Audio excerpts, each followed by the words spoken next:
Most agency owners waste months trying to document every process and every part of their business.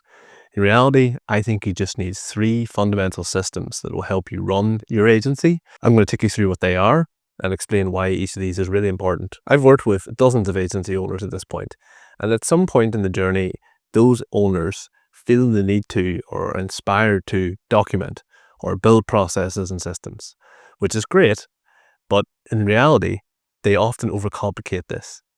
By that, I mean they try to do too much at once. They'll spend weeks trying to create SOPs, rolling them out, and then after a few months, nothing's changed because the team either can't find them, don't know what to do with the SOP, or maybe it's just irrelevant to how their business actually functions. So once we strip things back, it often becomes clear that most agencies of a certain size don't really need that many systems or processes in place. They just have to be the right ones, and they have to be embedded into the business. They have to be a core function.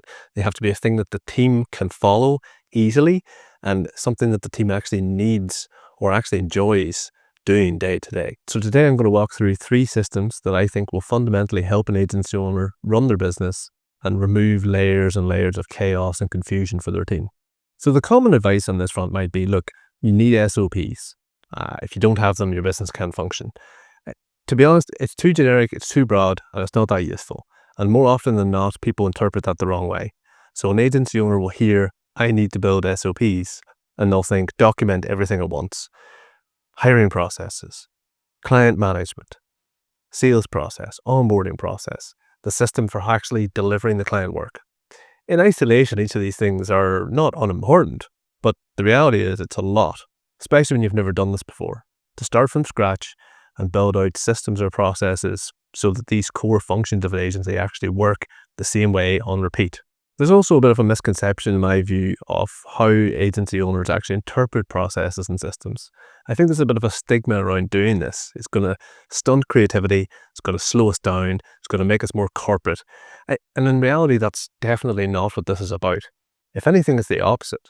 Having fewer key systems set up in the right way for things that are actually recurring, repetitive tasks can help the team move faster, get through the more boring administrative stuff, but it also makes sure that this stuff's done to a high standard consistently. And for any agency owner, that they'll know that that is key to how the agency functions. So let's break down these 3 systems that I've mentioned. And we'll start with the one that I think probably has the most impact across most agencies that I've worked with. So the first system is the service or system around your core delivery process. And what does that mean? Well, it's the way in which you actually do the client work, the way in which you actually do the things that you're paid to do by a brand or a company. Sounds obvious, but this is something that is at the heart of the inconsistency or challenges that a small agency will often face, particularly as they grow. So what do I mean by that? The problem here is that as you add more weight, as in more clients or people to an agency, it becomes more difficult to consistently do the things you normally have done to the same standard. Someone comes into the business and they're great. They're by all means a really good addition, but they might have their way of doing something. Add one more person, they have their way of doing something. It's not that these ways are wrong, it's just that they're different. And whenever you have multiple people doing different things in multiple different ways, you have this scenario where chaos kind of almost as a consequence of said activity. It makes it very hard for an agency owner to scale their business, which is reliant on service delivery being consistent and to a high standard, if the way in which things are being done differs so greatly. So, to come back to my earlier point, we want to start building systems around the things that happen on repeat within the business. So if you are an agency that delivers some form of paid media, maybe paid search to certain companies, you will probably have some form of delivery cycle, maybe a 4-week period over which the same repetitive tasks occur. Great. But how repetitive actually are they? How consistently are they done to a certain standard? Is John doing it the same way that Mary does it? I don't know. Do you know? These are the types of questions you might want to consider.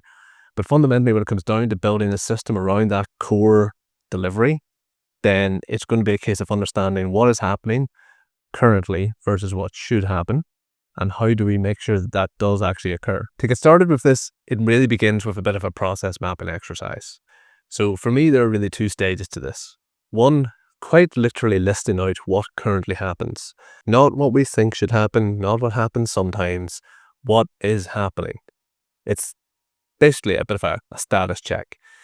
How you currently deliver work is where we're going to begin with this. So that's going to be version 1 of your process map. Once you've done that, then we want to essentially build the delivery process that should be in place, or that we want to be in place. So there might be elements of this that are done sometimes, there might be elements of this that are never done. There might be elements of this that are done, but in different ways by different people. We want to map out what should be occurring more often than not for our core service delivery. So by simply creating 2 variations of how you deliver your core service, you find yourself in a place where you've got 2 things. 1, what you actually want to build towards, and 2, where the big gaps are. So you'll see quite clearly what areas you probably need to work on, or maybe even document first, and maybe what areas you actually just need to discuss as a team, which should be better or what can be improved. Fundamentally, it will give you clarity in terms of what is probably happening 9 times out of 10 versus what is happening 3 times out of 10. And that, for most agencies, is a huge step in the right direction. Also, really important point here, and it stands true for any system, this is not about making it perfect first time around. I certainly don't think that's even something that's feasible for most agencies, particularly if you've never done this before. And by that I mean building systems or processes. It's very difficult to get it right first time around. Same for a lot of things in life. Last point on this front, this is quite a big system. Big comparative to other parts of your business, because even as we go on to talk about the other ones that I think are important, this is something that you're going to lean on a lot. You're going to do a lot of things within this core system. So A, it's important to get it right or close to right, but B, it's also important to test it out. See what works, see what maybe isn't lined up correctly with what actually should happen in practice. Going to be a bit of trial and error with this one, but once you've got your core delivery system nailed down, you can move on to system 2. So funnily enough, this is the one that I think a lot of people gravitate towards when I say system. It's the client onboarding system. It's the way in which we bring new clients into the agency. Now, this for a lot of people is quite exciting because it's fresh new clients. There's a lot of energy and enthusiasm around the work you're going to be doing. I think this is an area similar to the first system that I mentioned about client delivery, where we see a lot of variation in terms of inputs from an agency. So 2 scenarios here. Scenario 1, we've got let's say small local business that has been maybe down the road from where the agency is based, and the agency owners bumped into them on the street and they want some support. Scenario 2, let's go for a global brand. This has been a sales target for the owner for years. They've always wanted to work with this brand. It's maybe a product or some type of service that they've used for years and years themselves personally, and now they have the opportunity to work with them. Amazing. If there is not a process in place, 2 things can happen here. 1, that first client can be treated quite poorly without the agency even thinking about it. They might be a bit forgotten about. The work might be done to a bare minimum standard. And then scenario 2, you've kind of got the flip side. Yes, this is a big opportunity, but fundamentally we just need to do the basics right. We're not going to get carried away with ourselves here. There's some things that are part of a key onboarding process that should be followed in the same way regardless of the size of these respective brands. Equally, it's important not to get too carried away with like the small local business and over-deliver. And what we really don't want is there might be key things that we don't do for one of these that we do for the other. So not to add too much complexity to this, but for onboarding, it's important to keep in mind what the core process is and then how that differs, maybe depending on the size of each client. It's just a typical scenario I see quite a lot. Agencies do tend to work with a range of companies in terms of size, scale, and scope of work. And the whole point of onboarding is to make sure that regardless of all of that, the client has a smooth experience in the first few weeks working with a new agency that they're investing a lot of time and money into. And equally, the agency themselves don't either overstretch themselves or don't miss key things. So as I like to put this, we should really have 2 layers. Layer 1 of this system for onboarding a new client is the fundamentals. It's the stuff that almost regardless of what size or type of business it is, we need to have these key things from the business, and we need to do these key things for the business. Then the second layer is kind of dependent on the size of the client or the work you're doing for them. These are the nice to have, the optionals, the maybes, the things that are dependent on the service you're going to be delivering. They are like add-ons. They are supplements to the core onboarding process. They're not unimportant, but they do differ. They're variables. So the first group, fixed.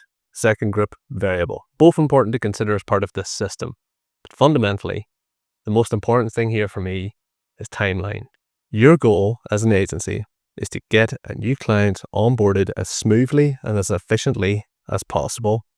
And you almost want that client to have this special experience, but it's not special because you're doing things that no agency has never done before. It's special because of how simple and easy it was. And that is the key to a really good, solid onboarding experience. You're never going to it's impossible to retain a client for 2-3 years just based on your onboarding experience. But you can certainly make it very, very difficult to retain them for even a few months beyond it if it isn't such a good experience. If the first system was surrounding core service delivery and the second system was about bringing new clients in the door, the third system then relates to something a bit different, and I'd simply call it internal handovers. This is more broadly about knowledge sharing, and I think this is something, particularly in smaller agencies, is usually a gap that is difficult to plug or is never even acknowledged by the owner. So the scenario we find ourselves in here is, what happens if someone is off sick? What happens if someone important in the agency is on leave? What happens if?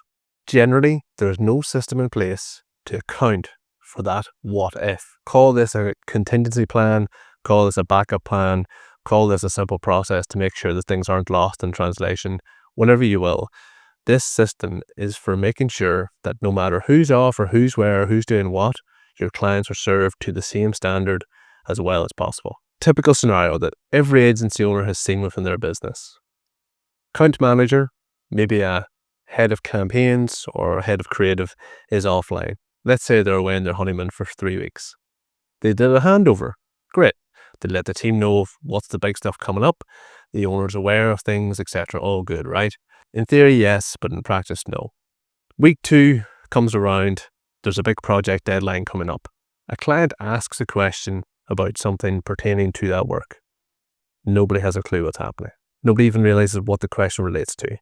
They might have an idea, but you're scrambling. You're trying to find a document. You're trying to find some material. You're trying to get an old email out of someone's inbox that you don't have access to. It's messy, and at times it can be very stressful. So we need to have a system in place that allows us to access key information relating to clients, client work, client basics and fundamentals, anything relating to the stuff you're doing as an agency for your brands and companies that you're working with. That system there's really 2 parts to it. One, that's communication, and 2, it's accessibility. Can you access the information? And once you have access to it, who's going to communicate with the client in lieu of someone else not being there? So there's a few nuts and bolts to this, but fundamentally, if nothing else, we want to have something in place that allows people who don't normally do X to have access to information relating to that thing. It could be internal stuff, it could be client, external stuff. Ultimately, we don't want to have any gaps exposed for too long within the agency. Quite often, even if everybody is online and everybody is active, you might find yourself in a situation from time to time where someone's in meetings all day, or someone's away on a planned shoot, or whatever it might be. There's still that issue of accessibility. So really the case here is trying to create a broad system for the agency to lean on, whereby if anybody needs information or needs to acquire knowledge relating to something, they can quite easily access it. And if they aren't able to access it, clear next steps as to what to do. So the bottom line here is really trying to create everything at once, to document every process, to create every system you think you need, is unlikely to work out for you. What will work is starting slowly and focusing on the right things or the most impactful systems and processes that you need to see your agency function really smoothly, to help the people that are part of the agency do their jobs without having to worry about who's got their back or where the information is on certain clients. Start with one system. I'd probably recommend core service delivery. Build it reliably, but not to perfection. Test it, improve it, and move on to the next system. And again, my recommendation, start with these 3 and see how it goes. You'll learn a lot about process creation and system building by simply going through the motions with these 2 or 3 processes and systems that I've mentioned. The aim here is to build an agency that runs really smoothly with much less documentation than you think you'll ever need. Yes, you can add in more and more in time, but let's try and take the attitude that we're adding documentation that's really high impact, really useful, and that's something that people actually benefit from in the long run. Not just creating something for the sake of it because we feel like we should have a document about X. If you're trying to scale your agency but feel like you're the bottleneck or maybe slowing things down, let me know. I help agency owners most months map out the processes and build those simple systems they need to run a really smooth, efficiently functioning business.